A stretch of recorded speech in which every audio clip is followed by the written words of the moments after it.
Bienvenue chez les Sisterpreneuses, le podcast qui met en avant les entrepreneuses musulmanes et leur parcours inspirant.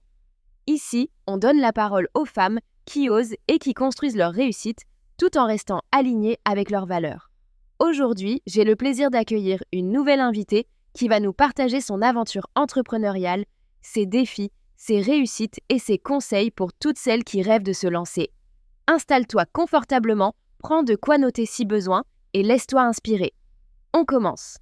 Tout d'abord, peux-tu te présenter et nous raconter un peu ton parcours avant de te lancer dans l'entrepreneuriat? Salam alaikum. Donc, je m'appelle Het Haifi. Je suis autrice de romans jeunesse et young adulte éthique. Alors mon parcours, j'ai fait un BTS en communication ainsi qu'un master en management, option éducation et formation. Donc vraiment rien à voir avec le monde du livre. Ensuite, j'ai ouvert une petite entreprise de décoration pour enfants. Donc tout ce qui était manuel, j'aimais beaucoup faire des plaques avec les prénoms des enfants, de la déco. J'ai fait aussi des coussins personnalisés au tricotin, ce qui me prenait beaucoup de temps. Et, parallèlement, je commençais, j'avais déjà écrit 2 petits, albums et sortis aux éditions Sana qui s'appellent Petite Mouslima. Petite Mouslima va à la mosquée et Petite Mouslima fête l'Aïd. Et puis j'ai pris goût, voilà, à l'écriture. Hem, ou plutôt je me suis posé la question, je voyais qu'il y avait pas forcément, d'ouvrages, éthiques, pour nos enfants et je me suis dit: «Beh, pourquoi pas?» Pourquoi pas, commencer à écrire? D'autant plus que j'ai cessé mon activité, de décoration, pour enfants, à cause du covid. Parce que c'était des objets, décoratifs personnalisés qu'on offrait souvent pour des baptêmes ou pour des fêtes et du coup avec le covid, il y avait plus grand chose à offrir, j'ai envie de dire avec tout ce qui s'est passé. Il y avait plus de fêtes ni quoi que ce soit et donc du coup, voilà, mes offres, ça a décliné et puis je me suis dit: «Beh, pourquoi pas, arrêter pour me lancer, dans une nouvelle activité qui était l'écriture». Alors dis-nous, qu'est-ce qui t'a motivé à créer ton business? C'est vrai il y avait une grande pénurie de romans pour enfants, de romans éthiques. Alhamdoulilah, il y avait beaucoup de livres, de livres religieux et cetera.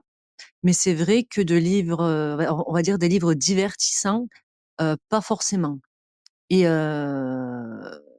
et surtout, quand j'ai eu des enfants, et qui me disaient: je vois pas de personnages, musulmans ou de personnages, qui nous ressemblent dans les romans». C'est vrai que j'ai trouvé ça un peu, curieux qu'on n'ait pas cette diversité-là dans la littérature jeunesse en France, contrairement, à ce qui se passe, dans les pays anglo-saxons. Et donc voilà, je me suis lancée, dans l'aventure en me disant: pourquoi pas? On va essayer». J'avais déjà, comme je disais, un pied dans le monde de l'édition, mais bon, c'était, plus des albums pour enfants et religieux, sur le thème de la religion. Là, je me suis dit: «Pourquoi pas, essayer?» Donc d'écrire un roman, avec des personnages qui nous ressembleraient et dans lequel, les enfants pourraient se sentir, représentés. D'accord, je vois. Question 3. As-tu toujours eu cette fibre entrepreneuriale ou est-ce un événement particulier qui t'a poussé à te lancer? Je pense que on va dire que la situation en France, elle a fait que, déjà à la base, je me suis tournée vers, l'entrepreneuriat parce que j'avais envie de travailler, je porte le voile, donc je voulais travailler, avec mon voile. Je voulais pas, l'enlever, donc voilà, je me suis tournée directement, vers, l'entrepreneuriat pour ma mes boutiques de décoration pour enfants à la base, boutique en ligne, hein, je précise. Ça a duré quand même, plusieurs années, je pense 4 ans. Et ensuite pour le livre, aussi, donc je pense qu'une fois qu'on a pris goût à être son propre patron, malgré les difficultés qu'on peut rencontrer, On continue et puis surtout, voilà, comme je disais, il y a vraiment une niche qui existe en France qui est vraiment sous-exploitée. Là, alhamdoulilah, ça fait quand même, presque 10 ans, ouais, que j'écris. Là, ça n'a rien à voir entre il y a en 2015-2016, oui, et maintenant, c'est le jour et la nuit, alhamdoulilah. Il y a de plus en plus de gens qui écrivent, il y a de plus en plus de personnes qui s'intéressent, au divertissement éthique, musulman pour nos enfants, pour nos ados. Donc, est-ce que j'ai toujours eu la fibre? Je sais pas, mais je pense que la vie, elle a fait que je me suis tournée directement la situation en France, puis après je suis devenue maman et aussi j'avais envie de conjuguer une vie professionnelle et une vie familiale, heu, même si c'est pas toujours facile quand on est créé à la maison et cetera, qu'on a des enfants en bas âge. Mais alhamdoulilah, j'ai réussi à trouver mon équilibre et j'en suis pleinement satisfaite. Alhamdoulilah. Ok, question suivante. Comment as-tu eu l'idée de ton activité? Revenu, par rapport à mon fils, qui me bon, j'allais à la médiathèque, à la bibliothèque avec lui. C'est vrai que je trouvais pas du tout, j'ai envie de dire, de romans pour enfants. Il était petit, hein, il avait peut-être, c'est l'âge des premières lectures, en fait, 6, 7 ans, et il y avait pas forcément de oui, Je vois. Et quels ont été tes premiers pas pour concrétiser ton projet? j'ai commencé donc par écrire, mon premier livre, mon premier roman, Nour et Naïm à la quête du monde d'or. J'ai mis du temps parce que, bah, c'était mon premier livre. Je savais que j'allais écrire une trilogie, donc il fallait que je pose les bases et cetera. Donc, bah, il fallait que ça mûrisse aussi, que l'histoire mûrisse, que je trouve les bons protagonistes et cetera. Donc j'ai mis 4 ans. Au bout de 4 ans, je me suis dit que, bah, j'allais l'envoyer à des maisons d'édition, lambda, on va dire. Voilà, de la littérature jeunesse française, normale, en pensant que, bah, j'aurais ma chance aussi. Et bah, pas du tout. Donc, parfois, enfin, on nous répond même pas, hein. C'est vrai que c'est un monde très, très particulier, la littérature jeunesse, la littérature tout court, hein, j'ai envie de dire, le monde de l'édition. Et donc j'ai perdu une année. Perdu, je sais pas, est-ce que ça m'a pas permis aussi de me rendre à l'évidence qu'il fallait que je le fasse moi-même? Donc pendant un an, je me suis donné, voilà, un an pour que les maisons d'édition puissent me répondre et cetera. Et au bout d'un an, je me suis dit: «Ben, on m'a pas répondu, très peu, et de façon négative, hein, voilà. Je vais le faire moi-même». Je trouvais ça tellement dommage que mon histoire, que je puisse pas sortir mon histoire. Surtout, voilà, que j'avais l'idée d'une trilogie, donc ça avait, dans cette année-là aussi, ça avait mûri, j'avais continué, un peu l'écriture et cetera, et je me suis dit: «Non, je vais le sortir toute seule». Voilà. Donc j'ai commencé à chercher, une façon de m'éditer. J'ai connu l'auto-édition via Amazon. Ça, c'était mon premier rapport à l'auto-édition. Voilà, il fallait quand même un peu s'y connaître, en informatique.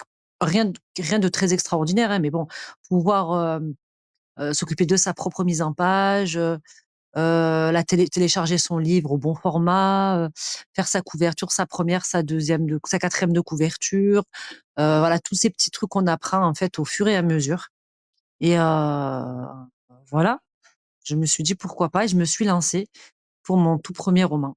Très bien. Est-ce que tu as rencontré des difficultés quand tu as commencé? Comment les as-tu surmontées?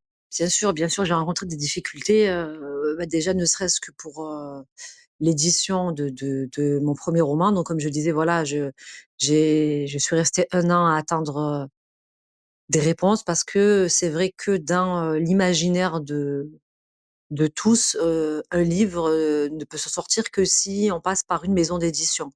Et c'est vrai que c'est nouveau, en fait, cette façon de s'auto-éditer et de se dire que, ben, oui, on peut vendre des livres, on peut toucher un public, en faisant j'ai envie de dire tout de A à Z.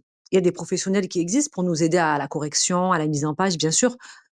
Mais on peut aussi tout faire seul si on n'a pas forcément les moyens, parce que, ça coûte, quand même assez cher. Ça dépend ce que l'on souhaite avoir aussi.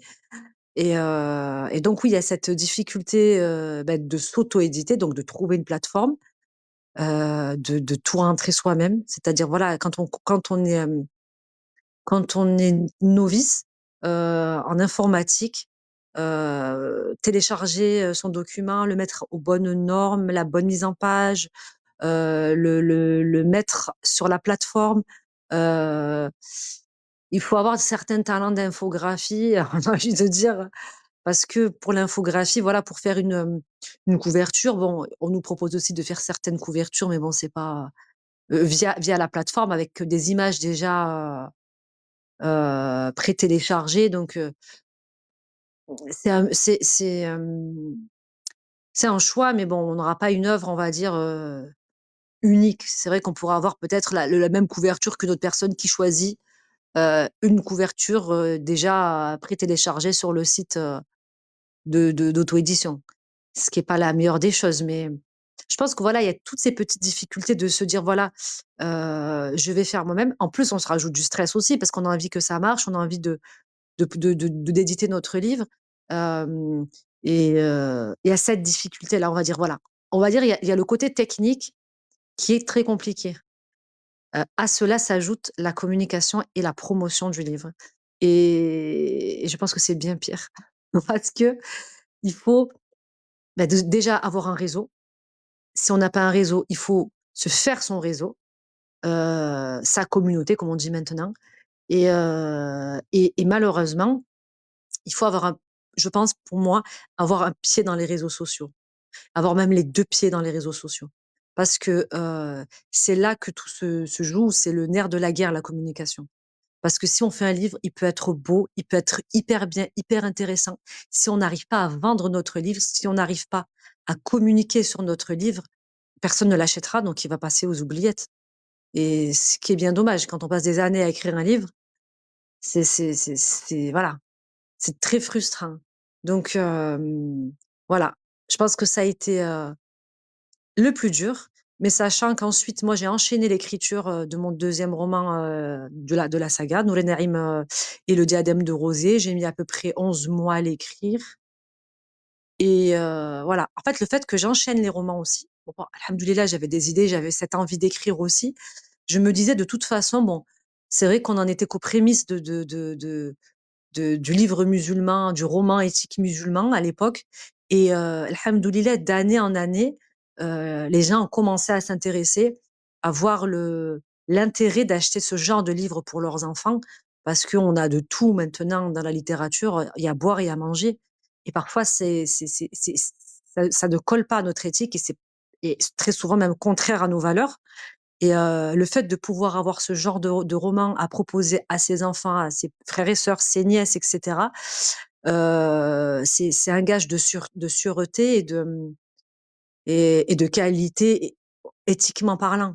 Voilà, on sait qu'on va proposer un livre où il y aura rien de louche pour nos familles, on saura que ça respecte nos valeurs et c'est hyper important pour des enfants qui sont en plein développement. On peut pas proposer tout et n'importe quoi. Donc ouais. Je pense que les années ont fait que, alhamdoulilah, et puis l'expérience aussi, un premier, un deuxième, un troisième roman. C'est clair que je vois pas les choses là, par exemple, je viens de sortir mon septième roman, ça n'a rien à voir. Bon, j'ai changé de plateforme déjà, qui propose, mon livre, sur toutes les plateformes de vente de livres, en bibliothèque, dans les librairies. Alhamdoulilah, ça a évolué aussi. Je pense que l'auto-édition, elle a pris de l'ampleur.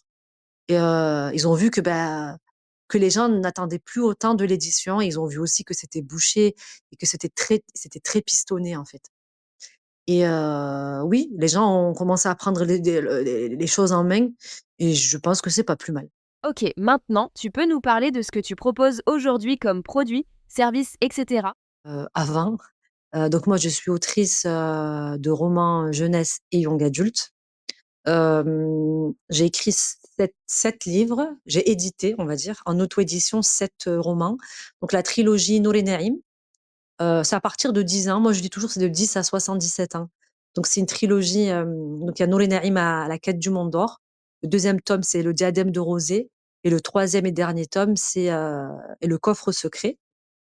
Et donc c'est une trilogie, fantastique, où, j'ai choisi de mettre en avant 2 orphelins palestiniens, gazaouis d'ailleurs, Nour et Naïm, une fille et un garçon, qui vont découvrir, un monde fantastique, avec des dragons, des animaux qui parlent, et cetera, dans un autre univers, en fait, que le leur, qui est le nôtre à la base. Donc ils vont cheminer, aider le prince Hamza à retrouver, d'abord son père, à ensuite à trouver un antidote à sa mère, la reine dans le deuxième et dans le troisième tome, qui finit en apothéose, on a tous les secrets qui sont révélés. Pourquoi Rajab est le méchant de l'histoire, l'oncle veut prendre le trône au roi Oman d'abord et ensuite à Hamza, le prince. Donc c'est une épopée, fantastique que les enfants ont l'air d'apprécier, pour mon plus grand bonheur.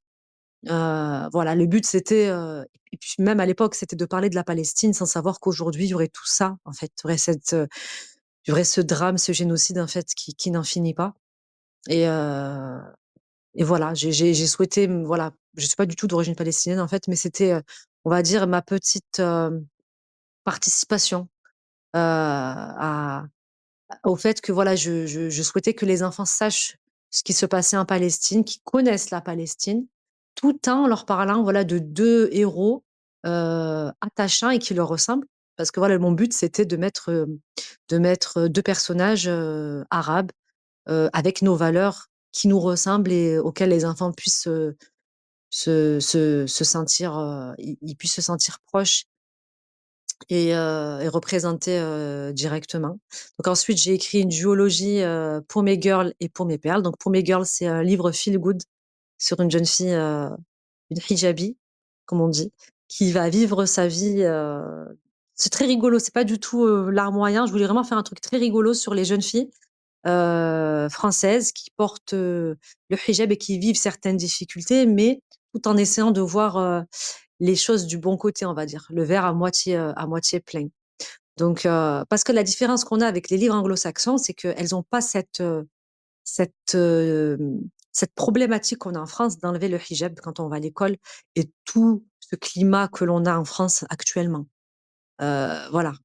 Donc, c'était important de trouver une héroïne qui vit en France et qui vit la même chose que les jeunes lectrices françaises. Ensuite, j'ai écrit, pour mes perles, qui est la suite de l'histoire pour mes girls. Donc là, c'est Halal Romance. Voilà. Pour mes girls, c'est à partir de 10 ans aussi. La halal romance, j'irai plus à partir de 15 ans. Donc voilà, c'est une histoire de mariage, et cetera, sans vouloir spoiler. J'ai écrit ensuite Les orphelins de Shajar. Donc ça, c'est, le premier tome de ma duologie. Donc là, c'est, plus, pareil, une histoire, on va dire KPDP, pas fantastique, de royauté, il y a du suspense, Heu, il y a des enquêtes, c'est voilà, toujours dans le monde arabe, en fait, le monde arabe, le monde musulman avec nos valeurs et cetera. Donc je suis en pleine écriture du tome 2 qui devrait sortir inch'Allah, j'espère en cette fin d'année et aujourd'hui, non, j'ai sorti, mon dernier roman qui s'appelle Le journal d'une hijabi. Donc voilà, c'est vrai que ça me tient à cœur d'écrire des livres avec, oui, des héroïnes, françaises, qui voilà, qui affrontent les difficultés, bah, du hijab, de l'islamophobie, du problème de l'école, sans voile et cetera.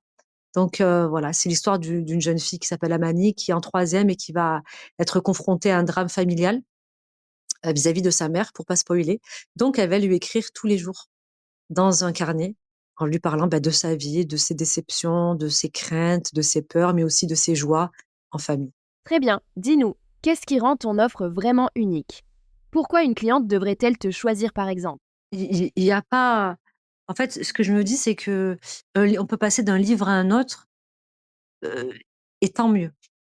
Quand on achète un livre, on va le lire et puis bon, parfois on va le garder précieusement, comme je peux le faire moi aussi. J'aime bien garder mes romans, mais je peux parfois les prêter et c'est ce qui est, beau, c'est que voilà, d'un livre, on va le prêter à son frère, sa sœur, son cousin, sa cousine, son voisin, ses amis, parce qu'on va aimer l'histoire, parce qu'on va trouver ça tellement bien qu'on va vouloir que tout le monde la lise ou parfois on va se dire: «Bah, ça intéresserait plus un tel qu'un autre» et heu et je pense qu'alhamdoulilah, il y a de plus en plus de personnes qui se sont mis à l'écriture.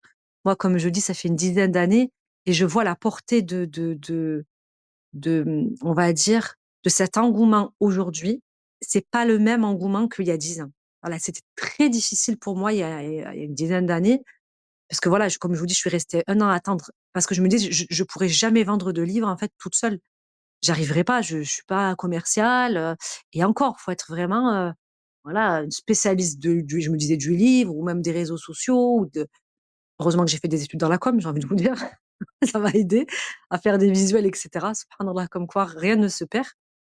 Mais heu, mais je pense qu'il y a une niche dans la communauté musulmane qui est sous-exploitée, mais mine de rien, on commence à l'exploiter. Voilà, parce que là, quand vous allez aller dans une librairie musulmane, vous allez trouver énormément de livres religieux sur les histoires et c'est très bien parce qu'on en a besoin et on commence à en avoir sur les émotions, sur, certaines histoires qui vont, pousser la chose. C'est-à-dire, on va parler de religion, mais aussi, voilà, de nos sentiments, de tout ce que vit un enfant. Ça va pas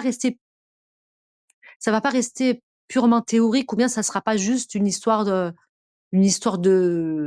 tel prophète ou et encore une fois, c'est très important parce que les enfants, ils doivent connaître leur religion et il y en a de plus en plus et vraiment, moi, je vois la différence entre avant et aujourd'hui et c'est vrai que c'est génial de voir autant de diversité dans le livre, musulman.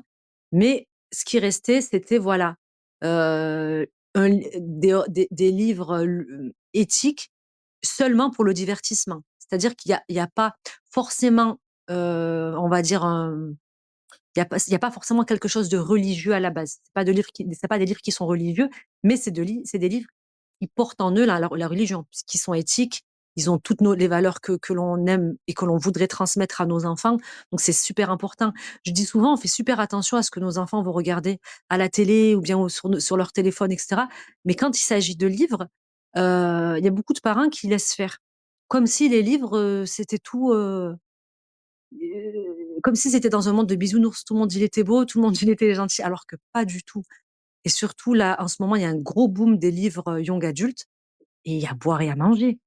Il y a vraiment beaucoup de choses qui sont pas forcément, correctes, on va dire et qui nous représentent pas du tout et je pense que voilà, pouvoir offrir des livres à ses enfants, des livres, qui sont en parfait accord avec nos valeurs, je veux dire et quoi de mieux? Quoi de mieux?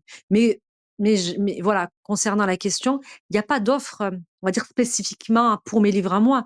Il y a mes livres à moi, il y a plein d'autres autrices, et des auteurs que je connais qui ont des livres aussi, jeunesse, des contes, des livres d'enquête, des livres young adultes, de la halal romance aussi pour les plus grands.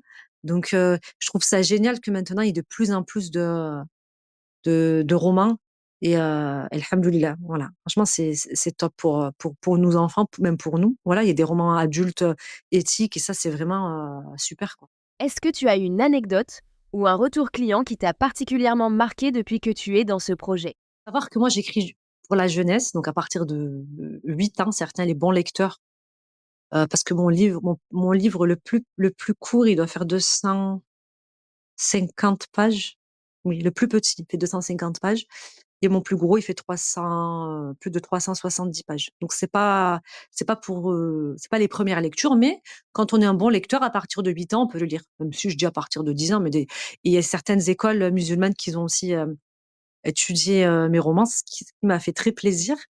Heu, une anecdote en particulier, en fait, c'est fou, voilà, il y a un enfant, parce que parfois je reçois des messages des parents, en fait, c'est ça la difficulté. Comme c'est jeunesse, c'est pas les enfants n'ont pas forcément le des réseaux les réseaux sociaux, donc tant mieux, j'ai envie de vous dire. Mais, ils passent par leurs parents ou par ma boîte mail, puisqu'à la fin de mes romans, vous allez trouver, mon compte Instagram et mon mail. Pour ceux qui veulent me contacter, me dire ce qu'ils pensent du livre ou ce qui leur a plu ou pas plu. Et les enfants, en général, voilà, ils passent, par leurs parents pour me laisser des messages que j'aime beaucoup. Et un message qui m'a marquée, c'est une jeune fille qui m'a dit, en fait, quand, je lisais vos livres avec mon frère, on s'amusait à faire les scènes dans notre jardin. Donc c'était Nour et Naïm avec le dragon et cetera et je me disais: «Mais c'est fou, en fait». Ça leur a tellement plu qu'ils se sont amusés à faire les scènes comme moi quand j'étais petite, en fait, je jouais une scène de film ou une scène, je sais pas, de la vie. Hem et je me dis c'est pour moi, c'était vraiment dingue parce que je me disais, heu, on se rend pas compte parfois de l'impact qu'on a aussi sur les enfants. Hem et c'est pour ça qu'il faut faire très attention et c'est d'autant plus, compliqué, on va dire, d'une certaine manière, d'écrire des livres pour les enfants. Mais en même temps, c'est tellement gratifiant parce que les enfants, ils vous le rendent tellement bien. Peu importe qui vous êtes pour les enfants, ça les intéresse pas. Ils vont pas, voilà, ils retiennent pas votre nom, c'est pas ça le souci. Ils aiment votre livre. S'ils l'aiment pas, ils vont vous le dire: «J'aime» ou «J'aime pas». Ils vont pas passer, par 4 chemins, ils vont pas, faire des courbettes pour rien, donc et c'est ça que je trouve bien, c'est que quand on vient me voir, on me dit: «Ah, j'ai beaucoup aimé», voilà, parce qu'ils aiment pas, ben, mais ils vont me dire: «Voilà, j'ai aimé ceci, j'ai aimé cela», et quand elle m'a dit: «On s'amuse à faire les scènes dans notre jardin, ça on s'amuse à refaire ce que vous avez écrit», j'ai trouvé ça tellement dingue.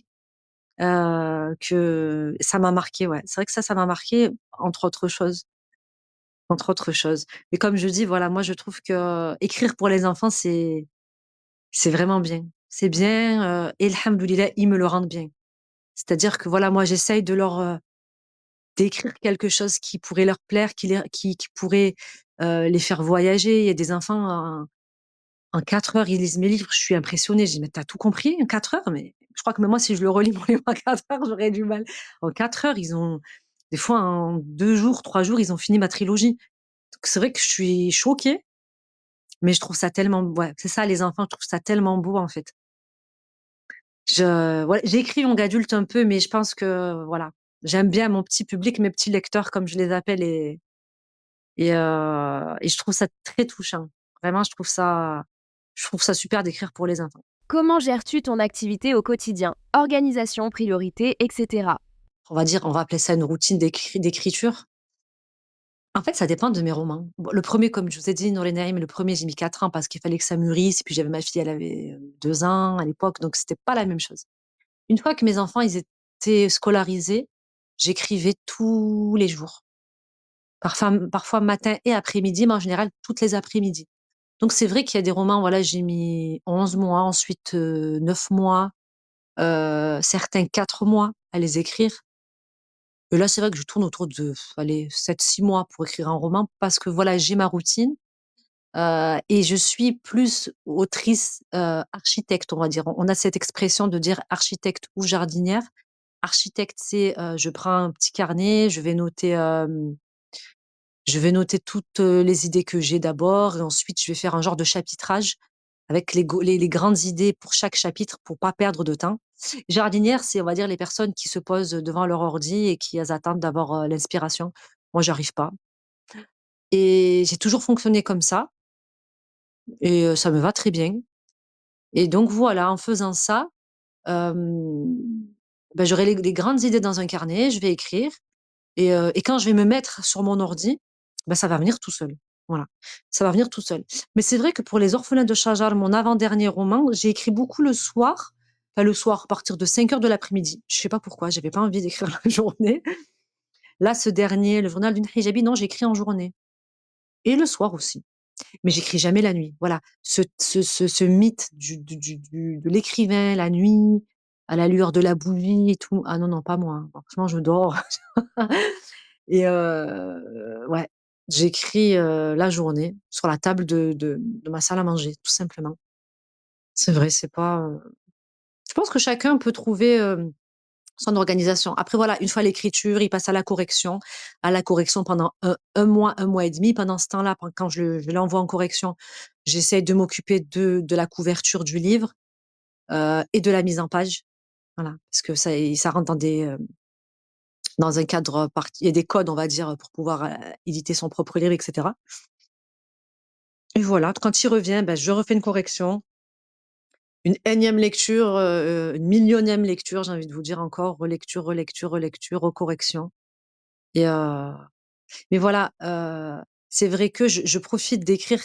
Mes enfants sont grands, alhamdoulilah, maintenant, mais c'est vrai que je profite d'écrire quand, tout est fait, hein, dans la maison, même pour mes enfants, pour, être tranquille, et pour que quand ils reviennent, je puisse aussi, partager et profiter de ma vie de famille. Mais ça m'arrive d'écrire en vacances aussi, quand j'ai envie, oui, pendant les vacances, ça dépend, ça dépend. Mais comme je dis, voilà, le fait d'avoir ces enfants, enfin mes enfants qui étaient scolarisés, ça me permettait, voilà, d'avoir du temps pour écrire, de gérer mon travail parce que ça reste quand même un travail qui est prenant, Et puis comme je vous dis, une fois que le livre il est lancé, il reste la com qui passe derrière et là, c'est des journées, des semaines, des mois de travail, des années, puisqu'on veut que notre livre, il puisse exister avec le temps et heureusement, comme je disais, Nolé Naïm, il y a 10 ans, c'était à peine le début et que là, maintenant, les gens le connaissent plus parce que les années sont passées, parce qu'il y a le bouche à oreille aussi, alhamdoulilah, donc il y a tout ça qui a fait que et un livre, on va dire, ça meurt jamais. C'est-à-dire que, ben, il faut toujours en parler pour pouvoir, le faire vivre dans les mains de nos lecteurs. Donc c'est un travail perpétuel, on va dire. Mais alhamdoulilah, je pense que heureusement qu'on aime ça, qu'on aime écrire, qu'on aime partager nos récits. Sinon, je pense qu'on arrêterait, depuis longtemps. As-tu des conseils pour celles qui voudraient se lancer mais qui hésitent encore? Comme je dis souvent, ouais, moi je dis souvent: «Il faut pas avoir de regrets dans la vie». Surtout quand on a la possibilité de faire quelque chose. C'est-à-dire que écrire un livre, ça coûte rien en vrai. Voilà, il suffit d'avoir un ordinateur. Oui, on va dire ça coûte un ordinateur et encore, il suffit d'avoir, une belle histoire, une bonne histoire, quelque chose à raconter et de se mettre au travail et je pense qu'on se met beaucoup de freins psychologiques en se disant que on n'est pas capable parce qu'on n'est pas édité dans une maison d'édition, on va dire prestigieuse ou connue et reconnue. On se dit: «Qui va vouloir, lire mon histoire et mon livre? Qui c'est que ça va intéresser? Enfin, qui c'est qui va vouloir acheter, mon roman, mon livre?» Je pense qu'il faut pas écouter, voilà, faut pas se laisser aller à ces pensées négatives. Il faut se dire: «Voilà, si c'est mon rêve, si c'est mon objectif, l'un de mes objectifs de vie d'écrire une histoire et de l'éditer et que maintenant, alhamdoulilah, on a cette possibilité de l'auto-édition, il faut le faire». Certes, c'est du travail, faut prendre le temps que ça prendra. C'est pas une course, hein, je veux dire chacun il prend son temps, chacun va à son rythme, en fonction de l'histoire qu'on a racontée. Bien sûr, quand on raconte une histoire comme moi, je raconte que des fictions. Bien sûr, je mets de ma vie dedans et ça, ma famille vous le diront. «Ah ça c'est moi, oh ça c'est lui». Ce qui est normal, on va s'inspirer des gens qu'on connaît, mais c'est pas un roman, autobiographique ou voilà, où je raconte ma vie, pas du tout. Donc je pense que pour certaines personnes qui sont dans ce genre d'objectifs, oui, ça met plus du temps parce que ça devient, de l'écriture thérapeutique. Donc là, parfois, ça met un peu plus de temps de raconter sa vie en fonction de ce qu'on a vécu. Mais je pense que oui, il faut se jeter à l'eau. Il faut essayer. Il y aura un public qui sera, attentif au roman, à la nouvelle, à cette histoire, au poème. Parfois, certaines personnes aiment écrire de la poésie aussi. Ça peut leur faire du bien. C'est vrai que parfois, c'est libérateur, mais il faut se lancer et on n'est pas plus mauvais qu'un autre, en fait. Voilà, faut pas se dire: «Je peux pas, je n'ai pas cette capacité». On a l'impression que la littérature, ça reste pour une certaine élite et qu'on va être jugé. Pour ce qui est, d'être pour une certaine élite, c'est pas vrai. Alors moi, je pense pas ça, voilà, franchement, il y a certaines personnes éditées dans des maisons d'édition, leurs livres, franchement, c'est du charabia. C'est une réalité. Donc faut pas se dire parce qu'un tel, parce qu'une telle il y a de très bons écrivains, ça on peut pas ça c'est clair et net, connus et reconnus, c'est vrai. Mais peut-être qu'on pourra en faire partie, Inch'Allah, pourquoi pas? Et on le saura jamais si on s'est pas lancé, dans ce projet-là. Et oui, il faut pas se mettre des freins, il faut pas se dire il faut essayer, il faut écrire. Comme je dis, parfois on écrit que pour notre famille, on peut s'auto-éditer et sortir des livres simplement pour notre entourage. Après, quand on veut sortir un livre pour un plus large public, c'est vrai que voilà, le jeu, c'est qu'on va être jugé. Comme pour toute production, on va dire publique. C'est le jeu, voilà, quelqu'un va acheter, on va donner un avis, et cetera. C'est la règle, on va dire. Mais heu c'est pas, si effrayant que ça. Je pense que c'est le fait de se lancer. On a peur de se lancer. Une fois qu'on s'est lancé, bah, ça y est et puis, et comme je dis, voilà, il faut pas avoir de regrets dans la vie. Et les regrets, ça peut tuer, en fait, à petit feu, de se dire: «J'aurais voulu, j'aurais dû, j'aurais pu». Non et comme je dis, ça coûte rien maintenant d'auto-éditer son livre. C'est parfois gratuit sur des plateformes.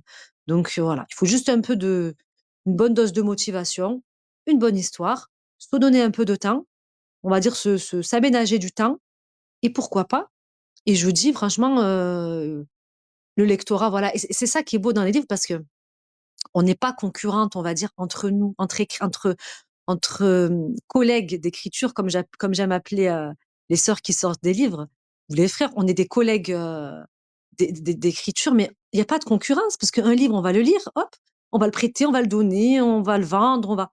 Et basta, on passe à autre chose, en fait. Il y a tellement de personnes qui lisent aussi, il y a tellement de place pour tout le monde, en fait, alhamdoulilah.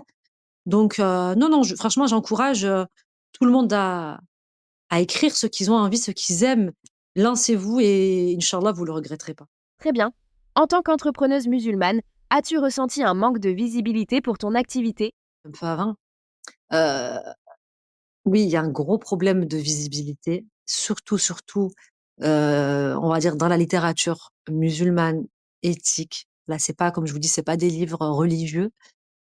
On n'a pas de professionnels du livre, on n'a pas d'influenceurs spécifiques, on va dire, et certaines, on appelle ça des bookstagrammeuses, parce que je suis sur Instagram ou sur le BookTok, mais moi je suis pas sur TikTok du tout.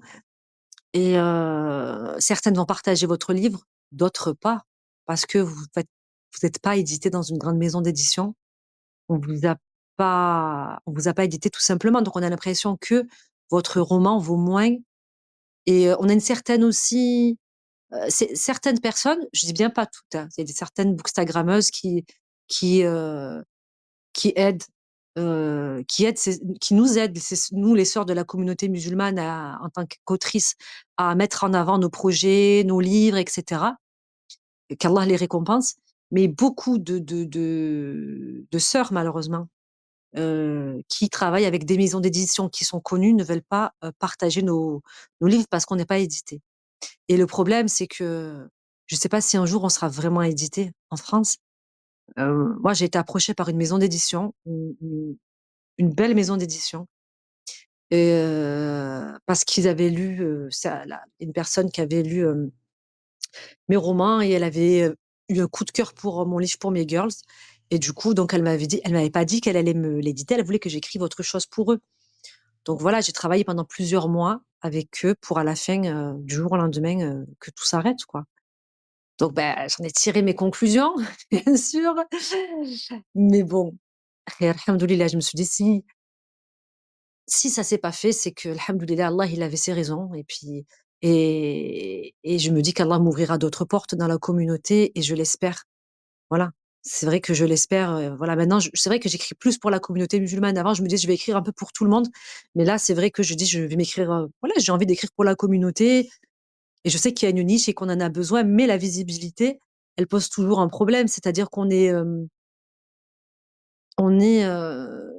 moi, je suis sur les réseaux et je ne pourrais pas me passer des réseaux pour ce travail-là.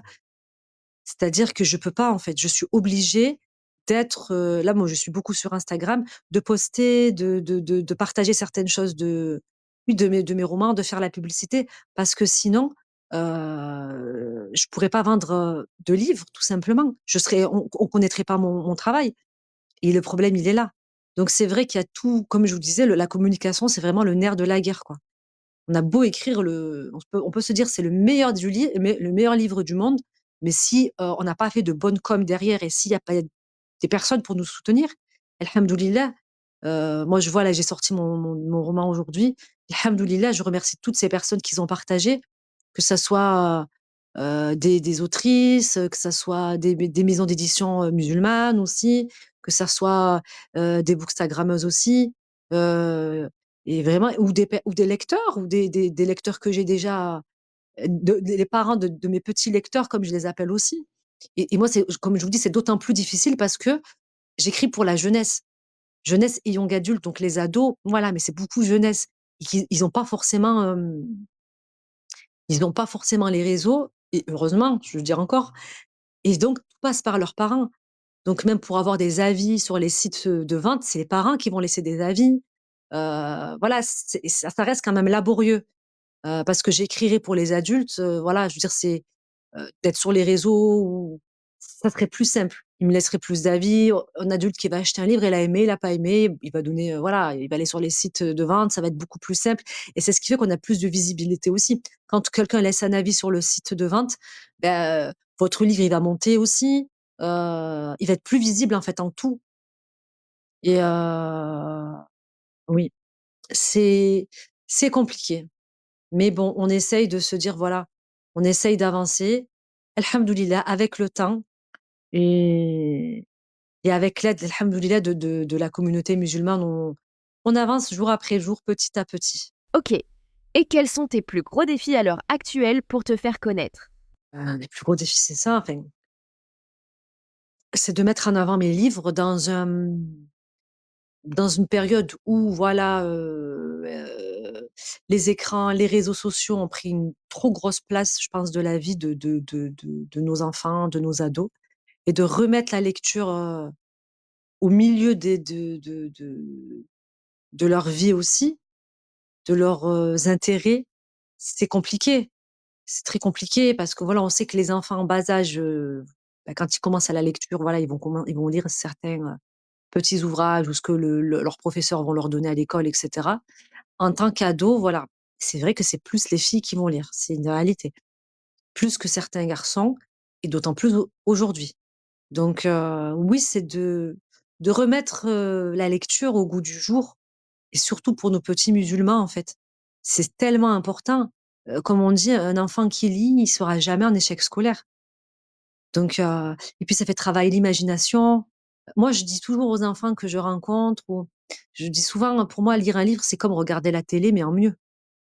C'est-à-dire, déjà, c'est une genre de télé portable. Donc on peut la prendre, dans son lit, dans le bus, dans les transports, quand on a un moment même, dans une salle d'attente, et ça fait voyager et ça permet de développer l'imagination, d'une façon extraordinaire. Chacun va imaginer le personnage, même s'il y a une description, on va l'imaginer comme on a envie de l'imaginer aussi, d'une certaine façon et et c'est tellement important pour nos enfants et comme je dis surtout, surtout à notre époque où, ça scrolle, où ça regarde des vidéos, où ça toute la journée.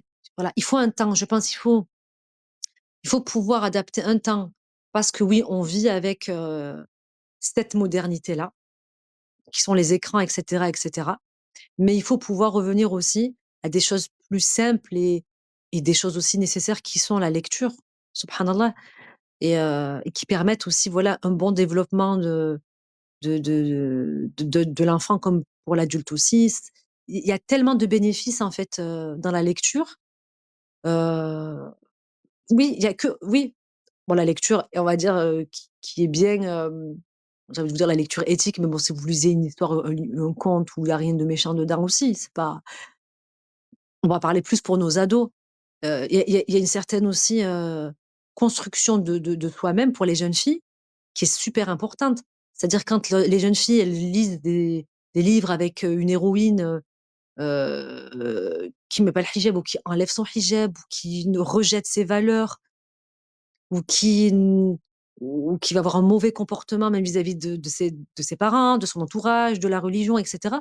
Mine de rien, parfois on s'identifie et surtout quand on est jeune, on s'identifie et ça peut avoir, des effets néfastes, sur le développement, d'un enfant, surtout des adolescents. On va dire, voilà, les adolescents, ils sont quand même dans une époque dans une période, c'est assez, voilà, compliqué de grandir, heu et on cherche toujours un modèle, on cherche toujours à s'identifier, on va dire et je pense que par la lecture de certains livres aussi, ça peut permettre, oui, de se dire on peut être, musulmane, être bien dans ses baskets, pas forcément avoir honte, surtout aller dans la société dans laquelle on est, et dans ce climat-là que l'on a en France, en fait.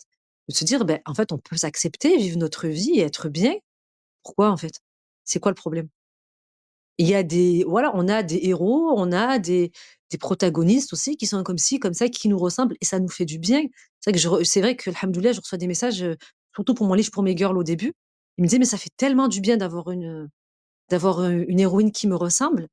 Ça fait du bien de voir qu'elle est bien dans ses baskets, qu'elle vit sa vie, qu'elle fait le ramadan, qu'elle a pas de complexe, bizarre et cetera. Bon, on a toutes des complexes les filles, mais surtout à l'adolescence. Mais qui accepte ces valeurs et qui est bien, en fait. Et en France, comme je disais encore une fois, c'est-à-dire dans ce contexte français. Parce que quand on lit d'autres histoires, qui ne se passent pas sur le territoire français, c'est vrai que voilà, c'est pas la même problématique qu'on a, bien qu'on se sente proche aussi, bien que ça soit des super livres et cetera, hein, c'est pas le souci, hein. Mais avoir quelque chose qui nous ressemble et vivre la même chose dans un livre, ça a rien à voir. Je pense que ça a rien à voir. Honnêtement, penses-tu qu'il est plus difficile pour une femme musulmane entrepreneuse de s'affirmer et de réussir? En fait, je pense que ça dépend, je vais parler de l'édition, de l'auto-édition. À l'époque, oui. C'était, déjà le monde de l'édition, musulmane, le monde du livre et cetera, musulman, c'était compliqué parce que les librairies, les grossistes et tout ça, tout est tenu par des hommes, à l'époque et je pense qu'aujourd'hui encore, donc c'était compliqué. Moi, quand j'ai écrit, mon premier roman, je suis allée voir, je suis allée voir plein de maisons d'édition musulmanes et c'est vrai que personne n'en a voulu non plus parce qu'on me disait de toute façon, déjà ils avaient des problèmes d'argent à l'époque aussi parce que il y avait une crise dans le monde du livre et d'autant plus on me disait: «Ben, non, quand on veut acheter un roman, on va à la Fnac, on va à Amazon, on va à Cultura, on n'achète pas des romans, bien que éthiques dans une librairie musulmane». Chose qui a changé, alhamdoulilah, maintenant. Donc et ensuite, oui, moi j'ai vu, voilà, certains écrivains hommes qui avaient plus de facilité, avec ces maisons d'édition ou d'autres et alhamdoulilah, ça a changé maintenant. Je mentirais, si je disais qu'on n'a pas une vague de sœurs autrices, une vague de maisons d'édition tenues par des femmes aujourd'hui. Alhamdoulilah, c'est vrai que il y a de plus en plus de sœurs qui écrivent aussi, que ça soit, voilà, des albums, heu, jeunesse, que ça soit des histoires des histoires éthiques, des histoires, religieuses aussi. Donc là, dans le monde du livre, oui, heu et je pense que c'est, cette facilité, bon, entre parenthèses, je mets facilité, hein, d'accord? Parce que ça reste quand même très laborieux, de faire sa propre maison d'édition et de pouvoir tout gérer aussi, pouvoir proposer un produit à d'autres librairies, ou bien des boutiques en ligne comme je peux le faire moi, via mes romans. Donc non, alhamdoulilah, si on fait un constat, c'est vrai qu'à l'époque, c'était, heu, un monde tenu par les hommes, hem j'ai envie de vous dire et encore aujourd'hui, hein, mais le fait que, on puisse s'auto-éditer ou faire sa propre maison d'édition et sortir des romans et cetera, il y a de plus en plus de femmes qui le font et tant mieux pour nous, alhamdoulilah. Très bien. Tu penses que le fait d'avoir une marketplace comme Sister Connect dédiée aux femmes entrepreneuses musulmanes peut les aider à se mettre en avant et toucher plus de clientes? C'est une superbe idée. On se rend pas compte, avant d'être, avant d'entreprendre quelque chose qu'il faut avoir un réseau. Et qu'on a besoin, d'entraide et qu'on a besoin, heu les unes des autres, ne serait-ce que pour des broutilles. Parfois, c'est tout simple, mais moi, je reçois des messages de sœurs qui veulent s'auto-éditer. Quand on se trouve devant un écran et qu'il y a un problème, on fait comment? Quand on n'a pas l'habitude, quand et du coup, c'est vrai que d'avoir, un réseau déjà tout fait et avec chacune sa spécialité, heu, ça peut vraiment aider. Et puis comme on dit: «Subhanallah, ensemble on est plus fortes». C'est-à-dire quand on est seul, heu, on a du mal on a du mal parce que voilà, déjà pour porter son projet, c'est assez compliqué, et moralement aussi, quand on a une galère, 2 galères, 3 galères, 4 galères, on peut vite, on peut vite se démotiver et laisser tomber. Mais subhanallah, les galères, elles vont avec le projet. Il y a pas de projet, heu, parfait. C'est-à-dire que quand on va commencer à entreprendre, oui, on va tomber sur des galères. Oui, il va y avoir des difficultés, subhanallah et c'est ainsi que la vie, elle est et voilà, Allah, il nous le dit bien, hem, avec la difficulté vient la facilité. Donc mais on passe par certaines difficultés et heu et le fait de pouvoir, oui, réseauter, s'entraider, heu, c'est un genre de bouche à oreille, on va dire, moderne. Heu, c'est génial parce que voilà, moi encore je vends des livres, hem, mais pour certaines, on va dire qui vendent des vêtements ou des personnes qui vendent, je sais pas moi, même un service ou et qui commencent et qui débutent, se sentir soutenu, surtout quand on débute, se sentir, c'est hyper important. Parce que c'est les débuts qui sont le plus dur, on va dire, voilà, les plus difficiles, c'est le début et ensuite, jour après jour, voilà, on sent que, bah, si le projet est viable et qu'on s'y tient et alhamdoulilah, voilà, ça peut marcher. Mais c'est vrai que c'est ouais, c'est le fait d'avoir ce soutien psychologique, je trouve ça super important et que oui, comme vous dites aussi, voilà, ça permet de mettre en avant, bah, nos projets, ce qu'on propose aussi et de s'entraider nous. Voilà. Franchement, je pense que l'entraide et la bienveillance, c'est le cœur de, c'est le cœur de beaucoup de belles choses en fait, qui pourraient avancer, qui pourraient voir le jour. Ouais, qui pourraient voir le jour. Et puis subhanallah, ça coûte rien. C'est ça que j'ai envie de dire, c'est ça. L'entraide et la bienveillance, ça coûte rien, c'est gratuit. C'est gratuit. Donc moi, je trouve cette initiative, vraiment formidable, machin. On arrive bientôt à la fin de cette interview. Dis-moi, y a-t-il un projet que tu rêves de concrétiser prochainement? Bah, là, je suis, dans l'écriture de mon, je sais plus, 8e roman, oui, Les Orphelins de Charjar 2, on va dire ça comme ça. Mais j'ai déjà des projets pour d'autres livres, en fait. J'aimerais me Mon rêve à concrétiser, me multiplier, qui est 4-5 hayat, voilà, qu'ils écrivent pour moi. Non, inch'Allah, j'espère avoir, inch'Allah toujours, qu'Allah il nous donne, la santé, la force, le courage, la patience, la bonne compréhension, qu'il nous apporte son soutien pour continuer à écrire. Je me dis, j'espère toujours plaire, voilà, plaire aux enfants, aux parents, faire plaisir aux enfants, voilà. Essayer de continuer à écrire, au maximum, raconter des histoires. Alhamdoulilah, j'ai encore plein d'histoires à raconter donc c'est tout ce que j'aimerais, ouais. Déjà le sortir le 2e tome, à cette année, ça m'aura fait une bonne année, bien pleine, alhamdoulilah, alhamdoulilah.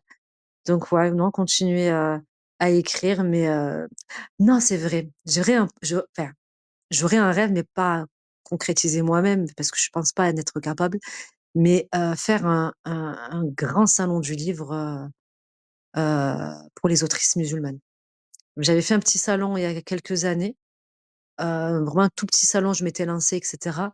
Mais j'aimerais tellement, mais tellement qu'il y ait un grand salon, du livre avec, que des livres ou majoritairement, ça me gêne pas qu'il y ait pas de livres forcément musulmans, c'est pas le souci, hein, mais pour les livres, voilà, les autrices musulmanes et cetera. Ça serait tellement bien.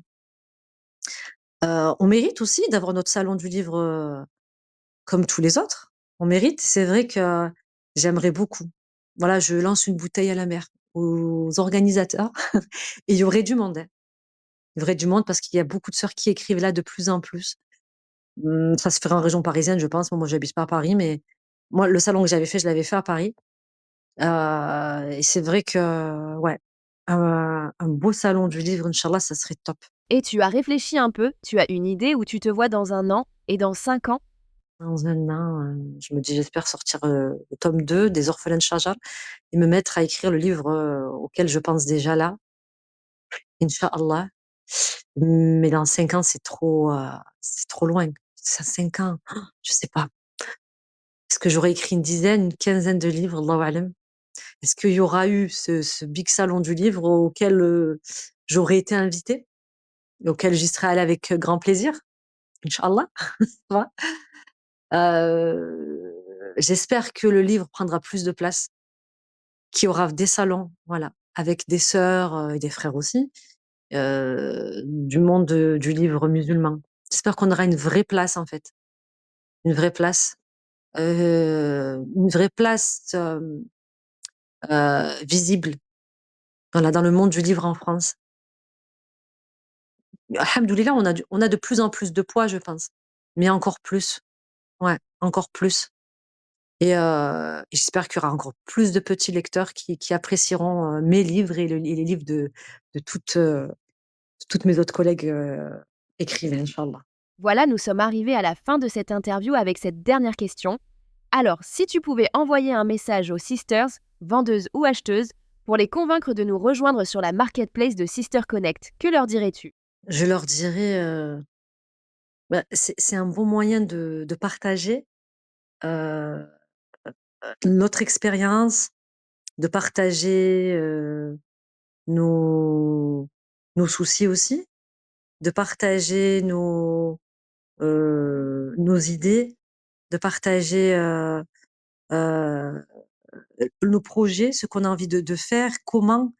Heu, je pense que ça a pas de prix, en fait. Quand quelqu'un, vient, te soutenir, t'aider, lui partager son expérience, pour que, en face, tu fasses pas les mêmes erreurs ou que tu puisses te relever plus vite aussi et être meilleur, ça a pas de prix, je pense.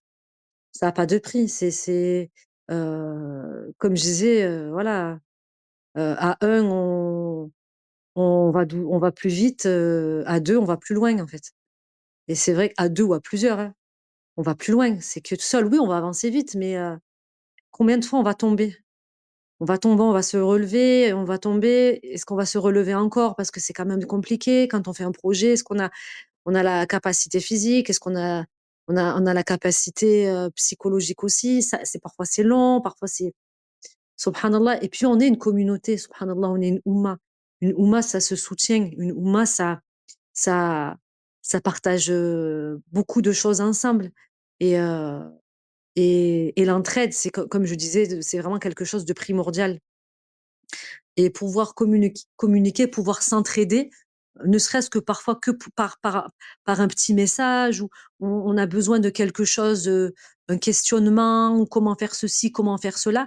Avoir en fait, cette palette, de sœurs, expérimentées, heu, c'est génial, c'est génial. Donc moi je trouve qu'il y a que du bon. Voilà, ça serait dommage de ne pas pouvoir participer. Il y a vraiment que du bon.